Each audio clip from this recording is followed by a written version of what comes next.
आज की हमारी कहानी का नाम है पापा की सीख। एक बार की बात है, एक गांव में एक परिवार रहता था। राकेश एक गरीब परिवार से था।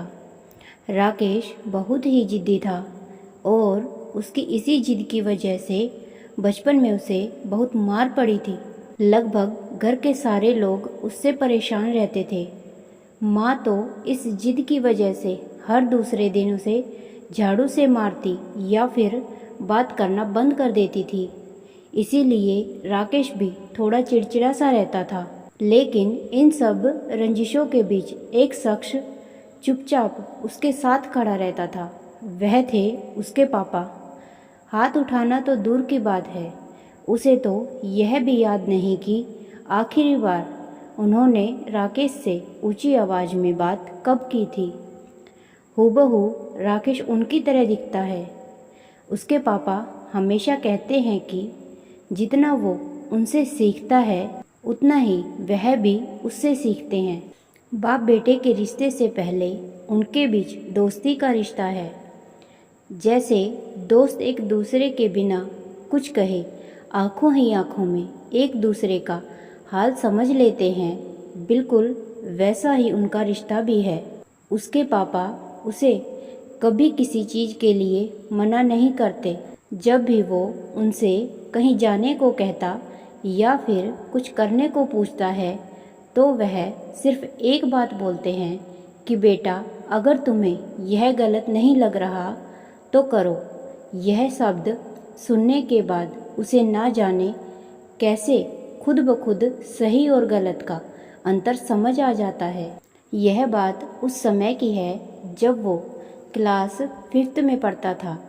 ठीक 1 तारीख को राकेश के पापा की तनख्वाह आती और महीने के पहले रविवार की शाम पापा और राकेश महीने भर का राशन लेने के लिए एक साथ जाते थे। उसे आज भी याद है, एक पुरानी सी साइकिल के हैंडल पर 2 थैले बांधकर वो महीने भर की खुशियाँ लेकर आते थे। एक बार उस रोज़ वो राशन लेकर घर वापस आ रहे थे तो उसके पापा की नज़र थैले के ऊपर रखी हुई एक विम बार की बड़ी टिकिया पर गई। उसके पापा ने उसे रुकने के लिए कहा और हिसाब वाला खाता मांगा। उन्होंने कुछ देर हिसाब वाले खाते में जांच पड़ताल की और बोले, यार, इसने तो छोटी टिकिया के दाम जोड़कर बड़ी टिकिया दे दी। चलो कोई बात नहीं राकेश, तुम कुछ देर इंतज़ार करो, मैं इसे अभी बदलवा कर वापस आता हूँ। इतने में राकेश फट से बोल पड़ा, पापा, यह क्या कर रहे हो? अब रहने भी दो। आप कहाँ इतनी दूर फिर से वापस जाओगे? तो उसके पापा बोले, एक पल को रुके, जरा सा मुस्कुराए और उस टिकिया को हाथ में लेकर बोले, बेटा, यह मुझे गलत लग रहा है तो मैं ये नहीं करूँगा। उसके पापा वापस दुकानदार के पास चले गए। राकेश कुछ देर वहाँ उनका इंतज़ार करता रहा।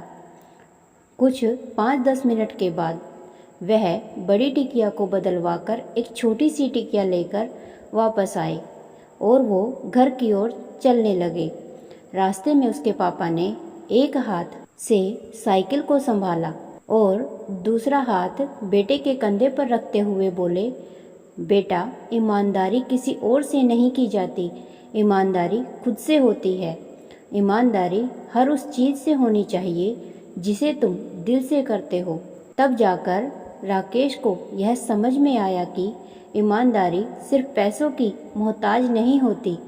उस दिन से बस्ता उठाए हर दिन इस उम्मीद से वो घर से निकलता है कि अगर किसी दिन जिद छोड़ देता हूँ या जिंदगी में किसी मोड़ पर पहुंचकर थककर हार कर बैठ जाता हूँ तो इस बात की राहत हमेशा रहेगी कि बड़ी ईमानदारी से सपने देखे थे और उतनी ही ईमानदारी से उन्हें पूरा करने की कोशिश भी करनी है। क्योंकि यह जो हौसला है ना, पापा की उस वापस लाई हुई छोटी टिकिया की देन है, जो गलत नहीं है। सपनों के लिए जोश, जज्बा, जुनून, हौसला, हिम्मत, यह सब बहुत ज़रूरी हैं। जब तक आप इन सब को पूरी ईमानदारी से नहीं निभाते तब तक कुछ मुकम्मल नहीं होने वाला। इसीलिए ईमानदार बनो, सबसे नहीं अपने आप से और खुद से।